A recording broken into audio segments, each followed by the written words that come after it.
अस्सलाम वालेकुम, आप देख रहे हैं 27 न्यूज HD और मैं हूं आपकी होस्ट सादिया बतौल। नजर डालते हैं आज की अहम तरीन खबरों पर।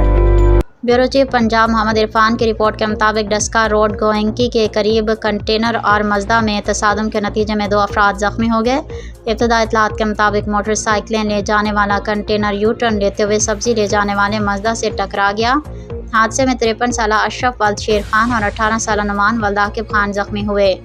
रेस्क्यू 112 सियालकोट ने मौका पर पहुंचकर दोनों जख्मियों को इब्तदाई तिब्बी इमदाद फरहम की और मजीद इलाज के लिए अल्लामा इकबाल मेमोरियल टीचिंग अस्पताल AIMTH सियालकोट मुंतकिल कर दिया।